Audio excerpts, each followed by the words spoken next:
আমি রিকাবি থেকে খলজিপাড়া থেকে বলছি ভাই, আপনার কথাটা বুঝাই আপনার ভালো করে বুঝাই।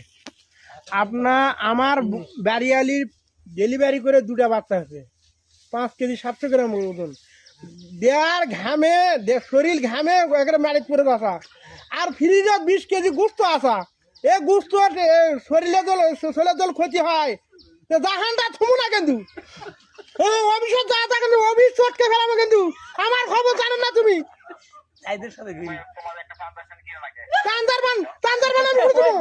তান্দারবান কি করবো আমি? তোমার কারেন্টের বিল দিব, আমি তান্দার বিল কিনবো। ফির টাকাতে তান্দার বিল কিনবো নাকি? একটা ফ্রিজ কিনেছি 70,000 টাকাতে, ফির তান্দার বিল ফ্যান কিনবো আমি 40,000 টাকাতে। তুমি বাল কামাচ্ছেন নাকি? হাত পাকা কি করবো? হাতই করে না আমার।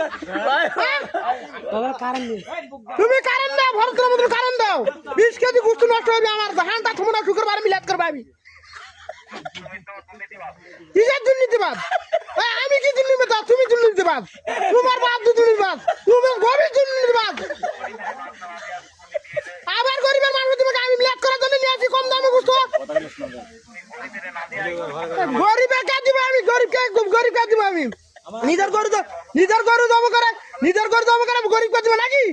তুমি এসে খা দাও, তোমার অফিস আসুক, তোমার ছাড় আসুক, এসে খা দাও।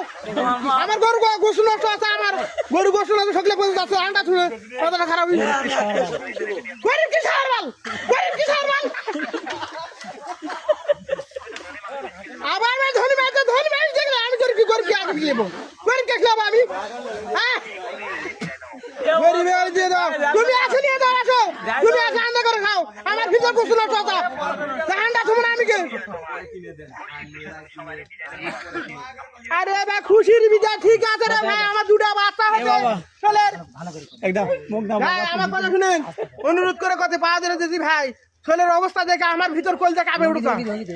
কথা ভালো করে, অবস্থা খারাপ